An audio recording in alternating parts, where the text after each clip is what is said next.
Bonsoir à tous, merci de nous rejoindre sur La Première. Voici les titres que nous allons développer dans cette édition.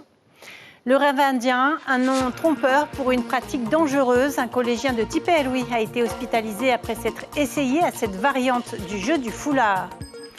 Territorial, les dés sont jetés. 7 listes au total sont en lice pour le premier tour du 16 avril. Le calendrier électoral était clair, il fallait enregistrer les noms avant midi au Haut Commissariat. Ce soir, nous échangerons avec des candidats aux marquises. Félix Barcinas, tout d'abord, il est maire de Tahuata et court pour le Tapura Huiratira. Marielle Kohumoetini mène la section des marquises pour le Tavini Huiratira dans le conseil municipal de Huapo, où elle nous dira ses convictions politiques. Et puis à la veille de l'ouverture du salon des jeunes artisans créateurs, portrait croisé ce soir d'un bijoutier et d'une couturière. Ils font partie des 17 artistes choisis pour exposer. Un élève de Tipperary hospitalisé, victime d'une variante du jeu du foulard. L'incident a eu lieu il y a 10 jours. Les parents et les équipes pédagogiques se mobilisent. Baptisé le rêve indien, ce jeu dangereux est toujours présent sur les réseaux sociaux. Vous connaissez le principe, il s'agit de bloquer la respiration de l'un de ses camarades jusqu'à son évanouissement. Les explications de Nicolas Suire et de Patita Savea. Jusqu'à l'inconscience, c'est le but du jeu, le rêve indien, qui a contaminé les réseaux sociaux. En général, l'adolescent s'empêche de respirer, mais il peut être tenu par 2 camarades. À Tahiti, ce jeu dangereux a fait une victime au collège de Tipperary. Un élève de 3e s'est évanoui plusieurs secondes. Tu souffles 10 fois et après tu croises tes bras, tu retiens ta respiration et on te plaque contre le mur et après tu tombes dans les pommes. Tous les élèves ont reçu des papiers comme quoi c'était interdit ce jeu. Et le collègue a dit comme ça, si tu veux bro, on peut t'hypnotiser. Ben moi je croyais pas. Du coup j'ai testé, au début j'ai rigolé, finalement c'est pas drôle quoi, c'est dangereux. Comme ça bloque toute respiration possible, du coup c'est sûr, tu te rends pas compte, mais après tu vas tomber tout seul, tu as l'impression que tu es dans un rêve. Heureusement, des collégiens et le personnel de l'établissement ont réagi rapidement. La direction a mis en place une plateforme d'écoute et a également fait de la prévention. On a eu aussi une action précise qui a été de mener un temps de vie de classe par l'ensemble des professeurs, qui a été un temps commun à tout le monde, de façon à essayer de faire levier pour qu'il y ait une prise de conscience. Parce qu'il s'agit de jeux dangereux et sur lesquels tout élève ne doit pas pouvoir se trouver dans une situation de violence comme celle qui a été subie, puisque c'est une violence physique. L'association des parents d'élèves rappelle l'importance de l'implication des parents dans l'éducation de leurs enfants. Nous sommes en train de travailler sur une planification de café des parents pour sensibiliser les parents sur comment accompagner son enfant vis-à-vis des écrans. Qu'est-ce que nous devons faire en tant que parents lorsqu'un enfant est trop exposé aux écrans, notamment vis-à-vis des réseaux sociaux. Les 2 élèves qui ont comprimé la cage thoracique de leurs camarades ont été exclus une semaine. La victime s'est absentée 5 jours. La semaine dernière, j'étais pas venu parce que j'étais en arrêt maladie à cause de ce jeu. Comme je suis asthmatique de base, du coup, je pouvais faire des malaises à tout moment. La direction de l'établissement rappelle que tous les élèves doivent se préserver leurs camarades et trouver d'autres manières de tester leurs limites sans mettre leur vie en danger. Cette nouvelle disposition qui devrait permettre de lutter contre le travail illégal. À partir de jeudi, le chèque service aux particuliers sera remplacé par l'application Titeti Ohipa, téléchargeable sur smartphone et tablette. Pour son utilisation, l'employeur devra disposer d'un compte Tato et d'une carte bancaire.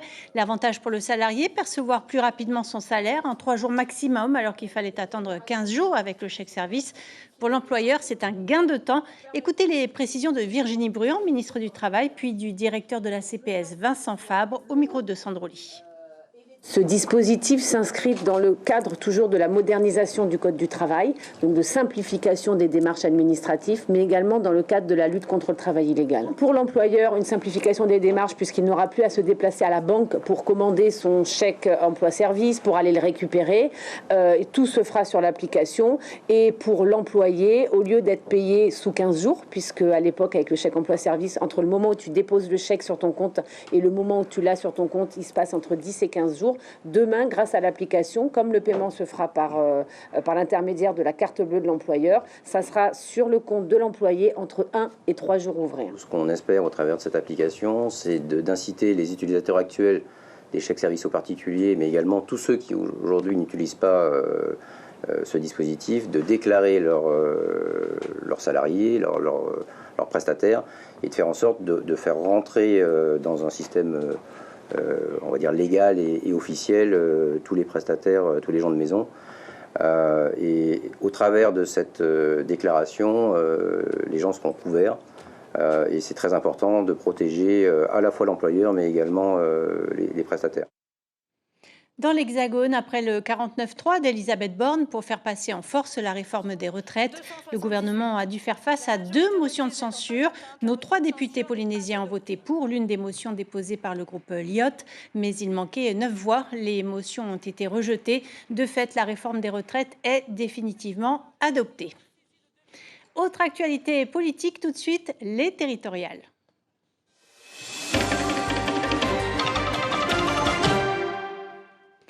Les jeux sont faits, elles sont 7. 7 listes se présentent au territorial. Le calendrier des élections est précis. Les formations politiques avaient jusqu'à midi pour enregistrer les noms des candidats. Sur chaque liste, 57 titulaires et 16 suppléants pour représenter les 8 sections de notre circonscription à l'Assemblée. Natacha Silagi, Marcel Bonneau. Il y a un air de déjà-vu. Les bleus et les oranges se saluent comme des frères d'armes politiques anti-majorité. Car ça y est, les jeux sont faits. Les leaders mèneront la liste des 2 grands partis, face à celle de Tevaro Fritsch, Nui Haulore et Bruno Sandras, et celle de Tahouiti Nena et Jackie Briand. L'heure est désormais au ralliement du plus grand nombre, même des déçus qui ne sont pas sur la liste. Il faut chouchouter tout le monde. On veut remercier toutes les personnes qui n'ont pas été retenues. On veut remercier toutes les personnes qui ne sont pas à la place qu'ils auraient espéré et qui, malgré tout, restent sur le terrain et mènent le combat avec nous. Car du côté du Tavini, on a choisi de miser sur 2 des 3 députés indépendantistes, tout en affichant en tête les piliers du parti, Oscar Temaru et Anthony Géros. Le Tapura lui aussi fait confiance aux anciens comme Gaston Tonsang et Frédéric Rivetta, avec un nouveau visage, Teura Eriti, ex-Tahuera, et un au revoir à l'élu de M'Orea, John Toromona. La confiance à Tepuara Iterithei, présidente du groupe, est renouvelée. Autonomiste ou indépendantiste à 16 heures, le parti de Gaston Floss, porté par Bruno Sandras, aux côtés de Pascal Haïti, ne veut plus désormais être classé dans le camp des autonomistes et reste amer. Ah non, absolument pas. C'est des gens qui sont des vrais militants du Amuiteira, des vrais passants, pas comme ceux que nous avons fait élire en 2018 et qui nous ont quittés depuis. Eux s'affichent clairement autonomistes, mais anti-Tapura. Le parti de Tevaro Fritsch et Nicole Bouteau plaide non coupable pour le dépôt de liste de dernière minute et par gagnant. Vous savez qu'on prend le départ d'une course, c'est pour la gagner. Voilà, donc on est au maximum dès le premier tour. Enfin, Tahouiti Nena mènera sa liste sans le Tenati et le Hereaya, et Jackie Briand portera celle des Verts, avec les mêmes fidèles du parti. Bonsoir Félix Barcinas, bienvenue. Vous êtes maire de Tahuata et vous faites partie de la liste du Tapura Huiratira aux Marquises. Merci d'être avec nous. Vous arrivez tout juste de Huapo où vous avez mené campagne avec les autres maires. Pourquoi est-ce important pour vous de soutenir Édouard Fritsch? Alors, Karanui Sibel, c'est très important pour nous de soutenir le Tapura, donc le président actuel Édouard Fritsch, parce qu'il a un bilan très positif pour l'archipel des Marquises. Concrètement, quels sont les points que vous retenez en particulier? Alors, l'obtention des 2 bateaux, des 2 vedettes qui assurent les liaisons interinsulaires, donc aussi bien au nord qu'au sud. Donc, la vedette de transport maritime et puis... Qu'est-ce que ça change pour vous? Ça change énormément dans le quotidien de nos populations respectives. Expliquez-nous pour ceux qui ne vivent pas aux Marquises, on a du mal... Alors, ne serait-ce que pour illustrer mon propos, pour... Le fait d'avoir 2 hélicoptères en Marquise, ça permet justement à un malade de Hanatetena, donc difficile d'accès, de pouvoir prendre en temps et en heure les Vassan pour être rapidement soigné à l'hôpital de Taïwan. C'est essentiel. C'est essentiel. On a dû passer par malheureusement des accidents dramatiques. Dans le programme du Tapura, il est question d'engager des études pour la réalisation d'aéroports internationaux à Bora Bora, à Rangiroa et à Nukuhiva. Vous trouvez que cela va assez vite? Parce qu'on en parle depuis longtemps de ce projet.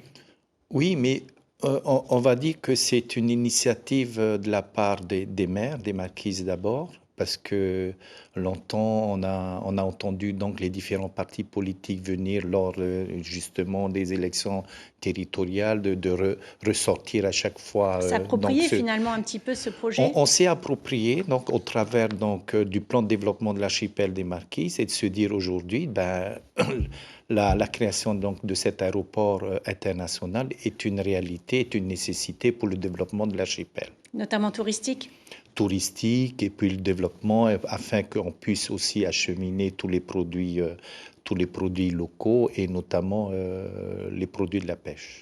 Vous avez longtemps présidé la communauté de communes créée donc en 2010. Aujourd'hui, vous voulez aller plus loin, faire évoluer votre statut pour devenir communauté d'archipel. Est-ce que le Tapura Huiratira soutient cette démarche? Je pense qu'il ne faut pas confondre avant tout donc, les deux projets, à savoir qu'aujourd'hui, on doit renouveler donc, les maires, les représentants à l'Assemblée de Polynésie. Effectivement, nous avons eu la mission donc, des parlementaires, des sénateurs qui sont venus aux Marquises il y a un mois de cela. Et nous attendons le rapport au mois de juillet permettant justement de clarifier donc, les compétences. Et ce n'est pas uniquement donc, une affaire du pays, aussi l'État. Donc nous devrons d'ici là travailler aussi bien avec le pays que l'État. Le projet de pêche industrielle, vous parliez de pêche tout à l'heure, initié par la CODIM, a été avorté par peur d'un désastre écologique. Selon vous, que veulent les Marquisiens en termes de développement économique? Ce projet de pêche, il est toujours donc dans les priorités, dans des actions prioritaires. Moi, je pense qu'il y a eu une erreur de communication de notre part. Et puis, nous avons laissé la société donc prendre la communication. Je pense que demain, on reviendra sur ce sujet parce que c'est important de développer ce secteur parce qu'il y a une obligation donc, de la part du pays de passer de 7 000 tonnes à 12 000 tonnes. Et aujourd'hui, nous pensons qu'au travers de la communauté de communes, on pourra relancer donc, ce dossier-là. Les projets ont du mal à émerger aux Marquises, on a l'impression. Pourquoi, selon vous? Parce que tout simplement, il faudrait qu'il y ait un accompagnement, un transfert de compétences. Pour que on revient finalement à ce sujet d'une autonomie plus grande. Et puis aujourd'hui, donc, nous avons gagné en maturité politique et faire confiance aux élus de proximité que nous sommes, c'est une des priorités dans le programme donc, du Tapura. Un grand merci Félix Barcinas d'avoir été avec nous ce soir. Peut-on mélanger religion et élection? Les voix des croyants comptent en tout cas pour les candidats au territorial. Des cadres de communautés spirituelles s'engagent parfois en leur nom propre. Y a-t-il un jeu d'influence réciproque entre les pouvoirs et les églises? Élément de réponse avec Stéphane Ratino et Patrick Tinsing. La cité de Dieu et la cité des hommes, deux univers qui, malgré la césure du cadre républicain, peuvent parfois se retrouver dans l'identité des citoyens. Car la politique est l'expression d'un choix, l'affirmation du contrat social, où le soi et les autres doivent trouver place. La politique serait-elle donc un acte d'amour? L'Église catholique, sans donner de consigne de vote, appelle les fidèles à ne pas s'abstenir avec un guide, l'idée du bien commun. Dans le vote, que chaque électeur vote dans le sens du bien commun. Du bien commun, pas seulement le bien d'un parti, d'une personne, mais surtout pour le bien commun, la justice, le partage et la solidarité entre citoyens. C'est ça le plus important, selon ce que le Christ nous demande dans l'Évangile. La composition d'une liste est souvent l'agrégation de communautés, une manière de faire des additions électorales. Dans cette composition d'alchimie, chacun vient avec une part de marché supposée. C'est l'arithmétique de la politique. Mais la croyance dans un projet, au départ, doit être le fond d'engagement. Les croyants qui se présentent disent porter ce message de valeur. La politique, c'est un mot très, très sacré. Normalement, ceux qui comprennent le sens propre du mot politique, c'est l'Évangile. C'est trouver des moyens pour le bien-être d'un peuple. Il fut un temps en Polynésie où appartenir à telle ou telle communauté religieuse disait presque automatiquement la couleur du vote. Mais le monde change à l'image des logiques moins ténues d'affiliation partisane, un sujet d'étude pour les politologues. En ce moment, avec l'évolution du progrès, des nouvelles technologies, où il y a de plus en plus de religions aussi, une certaine montée de l'athéisme en Polynésie, on voit que ces compossibilités qui ont existé auparavant entre religion et politique tendent à se diminuer. Rendez à Dieu ce qui est à Dieu et à César ce qui est à César, à chaque croyant désormais de faire la césure ou non qu'il souhaite. Bonsoir Marielle Kohu-Moetini, bienvenue. Vous menez la section du Tavini Huiratira aux Marquises. Religion et politique, c'est compatible selon vous? Je vous ai vu réagir. Religion, bonsoir d'abord. Koutaoui à toi de nous avoir invités ce soir. Alors religion et politique, ils œuvrent pour la même cause, pour le bien-être de la population.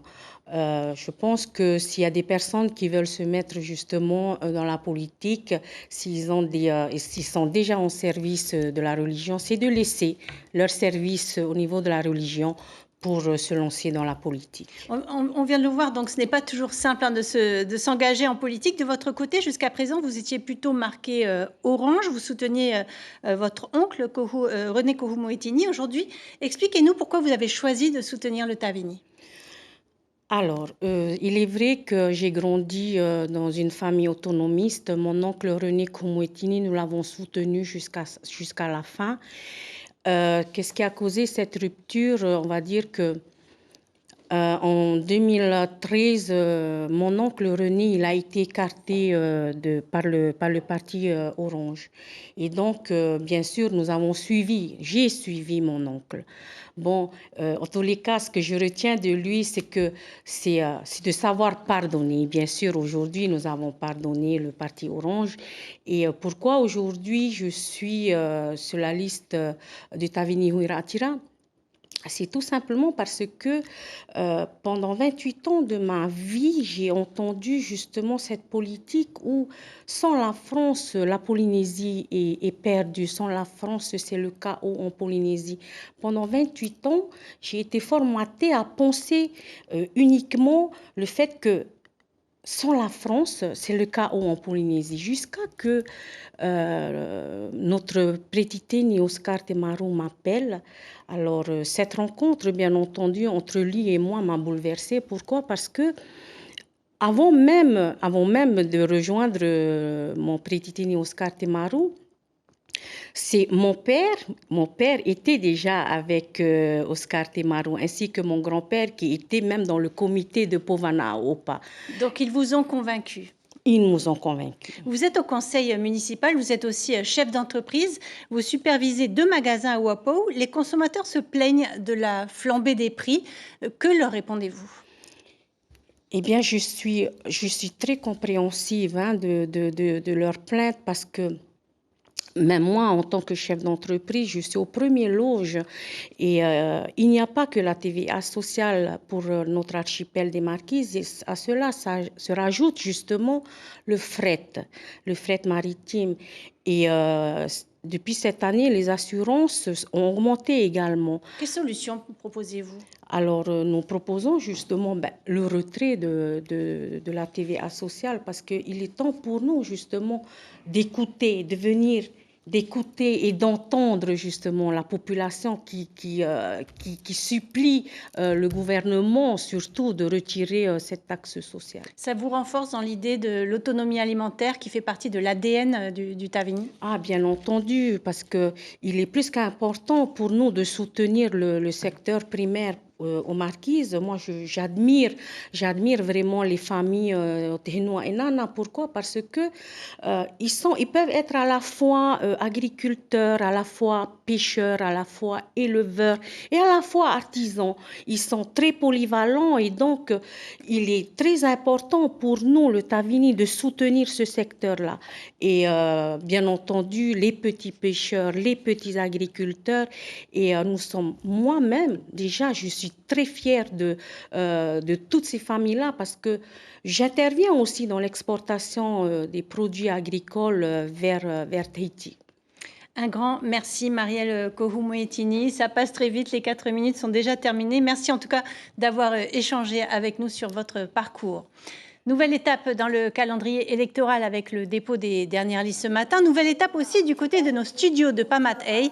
Nos équipes techniques ont longuement préparé les débats politiques qui débutent ce soir, juste après nos journaux. 6 débats seront organisés d'ici le premier tour. En tahitien ce soir, il sera question des Australes avec Hayata Buluk et ses invités. En français, on va continuer à parler des marquises. Je vous propose de retrouver tout de suite Lucille Guichet depuis la loge où les invités se préparent. Bonsoir Lucille, à quoi faut-il s'attendre ce soir en plateau ? Eh bien, il va y avoir de l'échange, vous l'avez dit. Le dépôt des candidatures est bouclé depuis ce midi au commissariat. C'est terminé. Il y aura donc 7 listes en lice pour ces territoriales et elles seront toutes représentées ce soir en plateau. Alors, juste après le journal, place à la section des marquises. Nous allons parler décentralisation et secteur primaire. Programme contre programme pour cet archipel situé le plus au nord de la Polynésie et pour lequel 3 sièges sont à pourvoir à l'Assemblée. Et puis juste après, à 20h40, retrouvez Hayata Buluk pour le débat consacré aux Australes. Ce sera en direct et en tahitien. À tout à l'heure. À tout à l'heure, merci beaucoup Lucille. Voilà, et puis demain matin, un autre rendez-vous politique, l'invité café sur Polynésie, la première radio. L'avenir des Australes sera à nouveau abordé avec Tauhiti Nena de la plateforme Haumaohi. Hereata Tanepau sera également l'invité d'Ibrahim Ahmed Aziz pour le parti Ahere Ia Porinetia. Ainsi se referme notre page consacrée au territorial.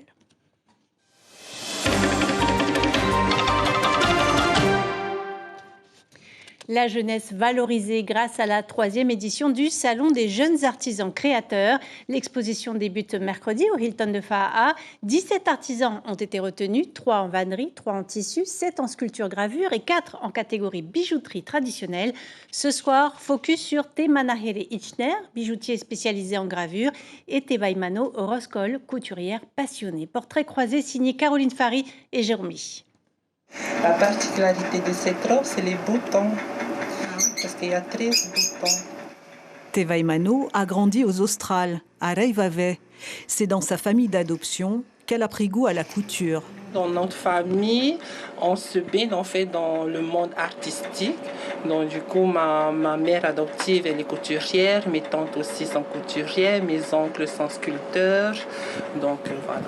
Cette jeune femme de 29 ans se passionne pour les tenues de spectacle. Elle confectionne aussi toutes sortes de robes, chemises ou vêtements à la demande. En ce moment, Te Vaimano aime marier les textures. Donner l'originalité à un tissu.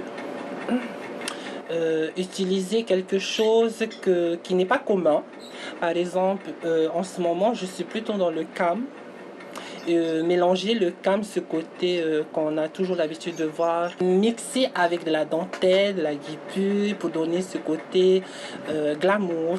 Te Vaimano participera au Heiva 2023 en tant que costumière du groupe Ori Tahiti et sera candidate au prochain concours des artisans créateurs. À chaque robe, sa belle parure. C'est dans l'atelier de Te Manahere que nous la découvrons. Composé de 28 rangs en pierre, incrusté en nacre qu'on a ajouré et voilà le résultat final. C'est la pièce que Te Manahere, originaire des Marquises, présentera au concours des artisans créateurs. Aidé de sa compagne Hanaiti, ce jeune homme de 23 ans travaille la gravure. La nacre et la pierre s'assemblent aux essences de falcata et puarata. Passionné d'art polynésien, il se dédiait plutôt au tatouage. J'ai essayé de faire tatoueur, mais j'ai pas pu. Du coup, je me suis orienté vers la gravure. Pour cette édition, pour le Salon des jeunes créateurs, c'est ma première participation, mais j'expose déjà depuis maintenant 8 mois à peu près. J'ai commencé ma toute première expo en mars de l'année dernière. Te Manahere a lancé son entreprise sur fonds propres. Il espère pouvoir vivre de son art le plus longtemps possible. On arrive au terme de ce journal. Je vous en rappelle la principale information. 7 listes se présentent au territorial. Les formations politiques avaient jusqu'à midi pour enregistrer les noms des candidats. Sur chaque liste, 57 titulaires et 16 suppléants pour représenter les 8 sections de notre circonscription à l'Assemblée. À la une de votre quotidien Tahiti Info demain, 7 au départ. Voilà, c'est la fin de cette édition. Merci de l'avoir suivi. Surtout, restez avec nous. Dans quelques minutes, place au débat avec Lucille Guichet puis Hayata Buluk et leurs invités. Très belle soirée à vous sur nos antennes et à demain.